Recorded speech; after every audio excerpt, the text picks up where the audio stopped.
الرحمن الرحیم، السلام علیکم۔ میں ڈاکٹر تنویر انور خان آپ کے لیے آج اپنی 11ویں کتاب سے ناول ٹائیگر آئیز کی 100 قسط کی پارٹ 12 لے کے آئی ہوں۔ تو ہم آپ کا زیادہ وقت برباد نہیں کریں گے، ہم تھوڑا سا پیچھے جاتے ہیں۔ 11ویں قسط میں کیا ہوا تھا؟ روما جو ہیں ماریا کی امی، اس کو میری سائیکیٹرسٹ کے پاس لے گئی تھیں اور وہ اس سے پوچھتی ہے سائیکیٹرسٹ کہ بھئی تم کچھ پریشان سی ہو؟ اس نے کہا میری امی نے اپنے سارے فیصلے جو ہیں وہ دوسرے لوگوں پہ چھوڑ دیے ہیں، یہاں تک کہ ان کے لیے دوست بھی وہی چنیں گے۔ اور پھر اب آگے کیا ہوتا ہے تو ماریا کیا کرتی ہے، تو ہم سنتے ہیں اپنی 100 نمبر کی کہانی ٹائیگر آئیز کی 12ویں قسط پارٹ 12۔ میں نے آفس میں چاروں طرف دیکھا اور محسوس کیا کہ شاید میری گفتگو ریکارڈ کی جا رہی ہے تاکہ وہ ماما کو سنا سکیں۔ غالباً میری اس فکر کو وہ بھانپ گئی۔ تم ایک بات کا اطمینان رکھو کہ میرے اور تمہارے درمیان اس کمرے میں جو گفتگو ہو رہی ہے وہ ہم دونوں کے درمیان ہے اور یہیں تک محدود رہے گی۔ میں حیران تھی کہ انہوں نے میرے من کا چور کیسے پکڑ لیا۔ تو آپ یہ گفتگو میری ماما کو نہیں بتائیں گی؟ میں تم دونوں کی مدد کے لیے ہوں، نہ تمہاری گفتگو کے بارے میں انہیں بتاؤں گی اور نہ ان کے بارے میں تمہیں۔ اوہ، میں نے اپنے ہاتھ باندھے اور پھر کھول دیے۔ تمہیں ایسی کیا پریشانی ہے کہ تمہاری ماں بٹسی اور والٹر کی طرح بن رہی ہیں؟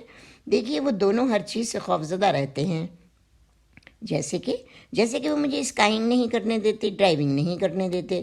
ان کے نزدیک نیچے وادیوں میں جانا خطرناک ہے، یہ سمجھیں کہ سانس لینا بھی مشکل ہے۔ تمہیں یہ محسوس ہوتا ہے کہ وہ کچھ ضرورت سے زیادہ احتیاط کرتے ہیں؟ جی ہاں، بالکل۔ کیا تمہاری ماما نے تمہیں کبھی محتاط رہنے کی تاکید نہیں کی اور وہ تمہیں ہر کام کی اجازت دے دیتی ہیں؟ ہاں، ہمیشہ۔ کیا تم یہ سمجھتی ہو کہ تمہارے ڈیڈی کی موت کے بعد تمہاری ماں کو تمہارے تحفظ کا زیادہ خیال آنے لگا ہے؟ مجھے نہیں پتا، میں نے کھڑکی سے باہر دیکھتے ہوئے کہا۔ ہو سکتا ہے۔ ماریا، کیا تم کسی چیز سے خوف زدہ ہو؟ میں نے کندھے اچکا کر انہیں خاموش جواب دیا۔ ہماری بات چیت آدھی ہو چکی تھی کہ اچانک میری نے پوچھا، نیٹ کے بارے میں کیا خیال ہے؟ اس کے بارے میں تم کیا محسوس کرتی ہو؟ نیٹ؟ میں نے ایسے ظاہر کیا جیسے کبھی سنا ہی نہ ہو۔ ہاں، تمہاری ماما کے دوست نیٹ؟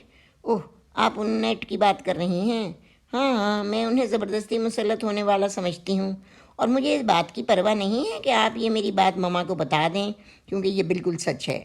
میری نے اپنا سر ہلایا اور میں نے دوبارہ اپنی بات شروع کرتے ہوئے کہا، میرے والد خوبرو اور اسمارٹ آدمی تھے، حالانکہ وہ کبھی کالج نہیں گئے۔ بہت خوش ذوق آدمی تھے، ان میں حسن مزاح بہت تھی، مگر یہاں تو کسی کو تمیز ہی نہیں ہے کسی مذاق کی۔ اگر امان ہمارے پاس نہ ہوتا تو ہماری زندگی میں ہنسنے کا کوئی لمحہ بھی نہ ہوتا۔ تم ان کی کمی محسوس کرتی ہو؟ ہاں، میں انہیں مس کرتی ہوں۔ میرا گلا رند گیا سا گیا اور میں نے منہ دوسری طرف موڑ لیا۔ تم ناراض رہتی ہو، کیا یہ درست ہے؟ میری نے پوچھا۔ ہاں، کبھی کبھی، میں نے انہیں بتایا۔ ناراض ہونا بری بات نہیں ہے اگر تم اس بات کو تسلیم کر لو اور سمجھ لو، میری نے کہا۔ جب میرا 1 گھنٹہ پورا ہو گیا تو میں نے جین کے بارے میں بتایا۔ انہوں نے مجھے کچھ لٹریچر تھما کر کہا کہ جین کو شراب پینے کے نقصانات والی کلینک پر لاؤں، وہاں کچھ پیسے نہیں لگتے۔ جب میں جانے لگی تو انہوں نے مجھے دوبارہ آنے کی تاکید کی۔ میں نے اس بات میں سر ہلایا، لیکن میں میری پر بھروسہ نہیں کر پا رہی تھی۔ میری کے پاس سے جب میں گھر پہنچی تو میں نے ولف کے نام ایک اور خط لکھا۔ اب ولف کے نام میرے بکس میں 6 خط ہو گئے تھے اور مجھے موسم بہار کا انتظار تھا۔ جس دن آرکیسٹرا کی میری پہلی ریہرسل تھی اس دوپہر میری 16ویں سالگرہ تھی۔ جب میں اسکول سے واپس آئی تو مجھے معلوم ہوا کہ بٹسی آنٹی نے میرے لیے خاص طور سے اسپیشل کھانا پکایا تھا۔ مرغی تھی، نوڈولز بھی تھے۔ انہوں نے جین کو بھی بلایا تھا، جس پر مجھے حیرت ہوئی۔ نیڈ بھی وہاں تھے، انہوں نے مجھے ایک شرٹ تحفے میں دی۔ بٹسی اور والٹر انکل نے مجھے ایک ڈیجیٹل گھڑی دی تھی۔ میں نے اتنے مہنگے تحفے کے لیے بٹسی آنٹی کا بہت شکریہ ادا کیا۔ مجھے والٹر انکل کا بھی شکریہ ادا کرنا تھا، کیونکہ اس روز کے بعد سے جب انہوں نے مجھے تھپڑ مارا تھا میں نے ان سے کوئی بات چیت نہیں کی تھی۔ ماحول کی بہتری کے لیے میں نے ان کا شکریہ ادا کر دیا اور انہوں نے بھی مجھے اسی طرح جواب دے دیا۔ شاید وہ بھی اس رات والی بات کی وجہ سے مضطرب تھے۔ مما نے مجھے فیروزے اور سلور کا ایک بریسلیٹ دیا